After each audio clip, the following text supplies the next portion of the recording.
Shalom, Isaltino Martins, para trazer mais uma palavra da parte de Deus para abençoar a sua vida no dia de hoje. Que a sua vida seja extremamente abençoada para a glória do nosso Deus e Pai. Amém? Bom, eu estou falando um pouquinho mais baixo porque minha esposa está em casa esses dias, né?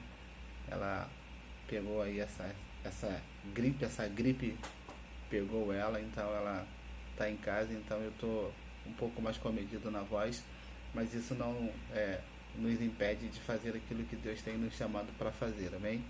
Que é abençoar a sua vida, tá?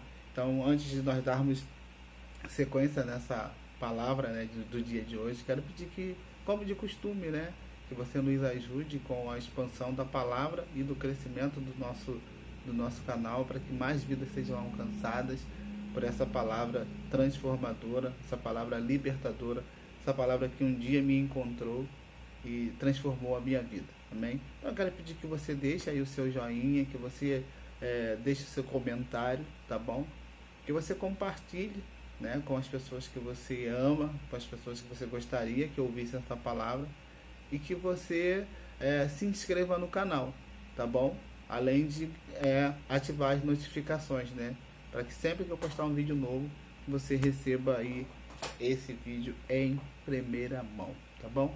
Bom, hoje eu quero compartilhar um pouco com vocês sobre mentalidade do reino, ou mentalidade celestial, a mentalidade que envolve, né, o reino, os homens e as mulheres de Deus, os profetas que viveram, os grandes homens, o Senhor Jesus Cristo, como eles pensavam, né, o que eles tinham aqui dentro, né, como eles olhavam a vida, né, de que maneira eles enxergavam a vida, porque todos nós temos uma visão da vida, todos nós enxergamos a vida de uma determinada maneira. E a Bíblia vai nos mostrar, né, a maneira correta de nós enxergarmos a vida, que é nada mais, nada menos que a maneira de Deus, que é o autor da vida, que é o criador do universo. Deus não é uma religião, e eu vou falar sempre isso, eu não estou aqui falando para você de uma religião. Eu estou falando do Criador que escreveu, inspirou pessoas a escreverem um livro que é um livro universal, serve para mim, para você, para o judeu, para o americano. Eu já falei isso e eu não quero ser repetitivo, mas existe uma mentalidade. E o apóstolo Paulo é alguém que eu admiro demais, eu amo demais Paulo, porque ele vai falar sobre a diferença entre o homem natural e o homem espiritual. Quem é o homem natural? É o Isaltino Martins antes de conhecer a Cristo. Quem é o homem espiritual? É o Isaltino Martins depois de conhecer a Cristo. Então existem duas pessoas, né, vivendo dentro do mesmo corpo. Um é antes de Cristo, o outro é depois de Cristo. E essas duas pessoas, elas vão sempre se chocar. Por quê? Porque dentro dessa pessoa aqui, dentro desse corpo aqui, existe uma alma e existe um espírito. Para a ciência só existe corpo e alma. Para o cristão, baseado na palavra de Deus, existe espírito, alma e corpo. E os três têm vontades. E Paulo fala dessa diferença entre o homem natural e o homem espiritual, da divergência que há entre eles. Um quer uma coisa e o outro quer outra. E aqui é muito interessante, essa palavra que eu estou trazendo hoje, ela está muito baseada num numa falácia, num comentário que eu estava ouvindo ontem no trem, quando eu estava voltando para casa, quando alguém comentou sobre o Maradona e disse que o Maradona cheirou a vida inteira e viveu pra caramba. E eu fiquei ouvindo aquilo, né? E eu, claro, a gente respeita todas as pessoas. E eu estava ouvindo aquilo e eu estava pensando, né? Como a gente tem uma concepção errada a respeito do que é a vida. Será que a vida é só isso mesmo? É só o intervalo entre nascer e morrer? Será que de fato não existe mais? Eu gostaria que você pensasse sobre isso. Será que a vida é só isso? Eu nasci, eu percorro uma trajetória, eu morri e ponto, acabou? Não tem mais nada? É só isso? Como diziam os antigos, comamos e bebamos porque amanhã morreremos? E Paulo está falando aqui com os cristãos coríntios, no capítulo 2 da sua primeira carta, e ele está colocando algumas questões relacionadas a isso, sobre o homem natural e o homem espiritual. O homem, quem é o homem natural? O homem natural é aquele homem que ainda não teve um encontro com Cristo.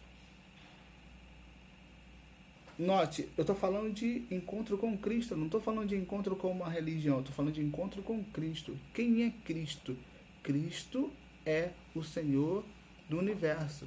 Cristo é aquele que estava na fundação do mundo. Quando Deus disse, façamos o homem, quando foi dito, né, façamos o homem, façamos, plural. Cristo é o primogênito da criação, é o primeiro de muitos. Então é aquele que veio antes de todas as coisas. Em João 8,44, ele vai dizer, antes de Abraão existir, eu era. Ele vem antes de Abraão e os judeus piraram com ele por conta disso. E aqui no capítulo 2, no capítulo 2 de 1 Coríntios, no versículo 14, ele diz assim, ora, o homem natural não aceita as coisas do Espírito de Deus, porque eles são loucura. As pessoas estão tentando entender as coisas de Deus na força do seu pensamento, na força da sua carne, e não vão compreender.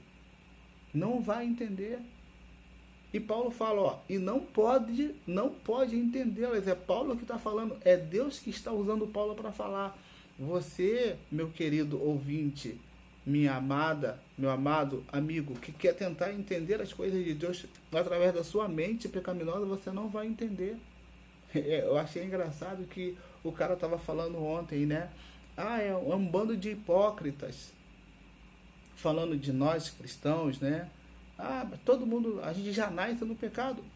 Obviamente que muita coisa que ele estava falando realmente é verdade. Mas o que a gente às vezes não consegue entender, né, quando nós vivemos no natural, é que uma vez que nós recebemos a Cristo, nós somos transformados pelo Espírito. Por isso que Paulo está dizendo que o homem natural não aceita as coisas do Espírito, porque são loucura. É loucura. Como pode o cara que matava agora diz que prega a palavra de Deus? A mulher que traía o marido, o político que corrupto, e por aí vai. E Paulo está falando, porque por que o homem natural não consegue entender as coisas do Espírito de Deus? Porque as coisas do Espírito de Deus são coisas espirituais, e elas se discernem espiritualmente. E Paulo continua esse texto, que vai terminar no versículo 16, ele diz assim, pois quem conheceu a mente do Senhor? Quem conheceu a mente do Senhor que o possa instruir? Existem pessoas que acham que têm uma mente mais aguçada que a mente do próprio Senhor do universo. E aí Paulo termina dizendo, nós, porém, temos a mente de Cristo. O meu convite para você nesse vídeo é que você busque alcançar essa mente, a mente de Cristo. Como Cristo pensava. Sabe, às vezes a gente fala assim, mas fulano, mais ciclano, mais bertano, quer se comparar com alguém?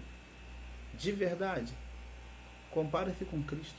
Olha para a sua vida, né? Eu, Exaltino Martins, se eu quiser me comparar com alguém, o quanto a minha vida é santa diante de Deus, o quanto eu sou perfeito diante de Deus, o quanto eu amo a Deus, eu tenho que olhar para Cristo.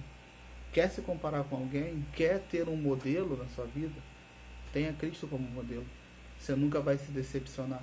Você vai ver o quanto você está aquém daquilo que Deus deseja que você seja. Que essa palavra ela possa trazer uma luz. É claro que essa palavra ela poderia ter muito mais coisa, mas o objetivo aqui não é fazer vídeos longos. E que Deus possa abençoar a sua mente, trazendo iluminação. Se você quer aprender mais sobre a palavra de Deus, vou deixar aqui na descrição do vídeo o link para o curso O Ministro. Que Deus te abençoe, rica e abundantemente. E até o próximo vídeo.